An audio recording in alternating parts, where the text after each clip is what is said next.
My drummer gave me a book called Straight from the Fridge Dad, which is like all sort of slang terms from the early 20th century. And I had just kind of gone through this book and marked out like phrases I liked the sound of, and then effectively tried to shoehorn them all into into one song and try and like make them relevant to my life. The first song I did is a song called Lightning, and that's inspired by a couple of things. One is my son, who turned 16 this year. It's really just sort of about like being yourself and finding your own place in the world eventually and not to worry too much about other people. It's inspired by, there's an old story that I grew up with about like how thunder and lightning came to be, and there's lots of variations depending on like where in Africa you're hearing it, but the version I grew up with is that thunder and lightning used to live like in a village with people. In some versions they're goats, in some versions they're people, and lightning is kind of always going around like destroying things, hurting people. It's not his fault, it's just the way he is. Thunder is kind of always running after him saying, no, like stop, don't do that, and looking after him. And then eventually sort of like the villagers had them driven out of the village and said, we can't live with these people or goats, whichever version you're listening to. And they sort of wandered the earth like trying to find somewhere, and then the rain eventually said, you can come and live with me in the sky, but thunder, you have to look after your son up in heaven as you did on earth. And so that to this day is why if there's a thunderstorm, you see lightning and then you hear the thunder afterwards. That was the inspiration for that song, all those things together. I've got one song I wrote about the first night I met my husband. It's called Lincoln Continental, so it kind of like is comparing things to like a big like shiny car. So with that song, my drummer gave me a book called Straight from the Fridge Dad, which is like all sort of slang terms from the early 20th century.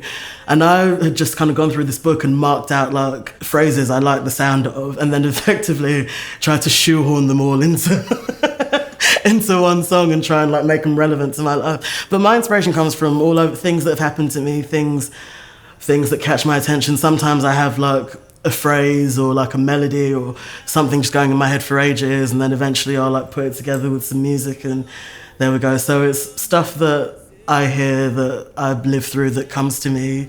Some stuff comes to me in dreams, if you want to get that deep into it. But yeah, I did a festival in a car park once, actually not far from here. Played in like old cinemas and I like venues that have been repurposed, like old theatres and churches, and did a gig at Earth Hackney a couple of weeks ago supporting Nick Waterhouse, which is amazing. I'd never been in there, and it's beautiful in there, like a kind of just this beautiful like old Art Deco theatre that they probably could have painted but decided that it was too big and they didn't bother.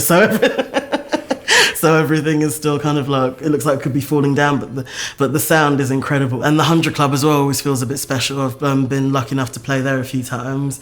The last time I headlined, which was insane, I thought nobody was going to turn up, and then like it was more or less sold out. So, but that's just amazing, all the history, and you can feel like you're walking around, you can see like the pictures of everybody like you've loved and grown up listening to, and that just, you know, like, God, I'm on like the same stage that like Howlin' Wolf was on, or like all these people. So yeah, I think those are probably my favourite venues. I've got loads of struggles with writing music.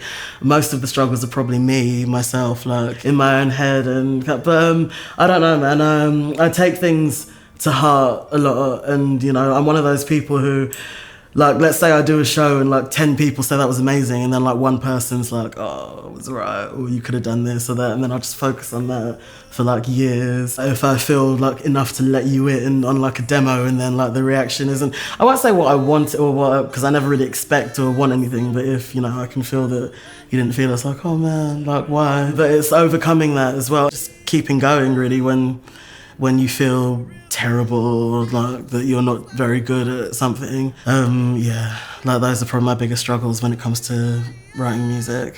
Music really does mean everything. I mean, I had to give up music for quite a while when my son was little, and although it was necessary and it had to happen, it took getting back into music finally to realise just how much I'd missed it. I can be feeling terrible, and then if certain songs I hear, or like if I have a little dance to something, it can, even if it's just momentarily, like lift your mood a little bit and take you out of that feeling. My son's autism, he was non-verbal for a very long time, really until he started secondary school. And I noticed that before he could really sort of speak or have conversations, music helped him in those areas. Learning songs helped him sort of like learn vocabulary and and communication and all those sorts of things. In a nutshell, music is kind of everything. It should be really, because otherwise the pain wouldn't be worth it.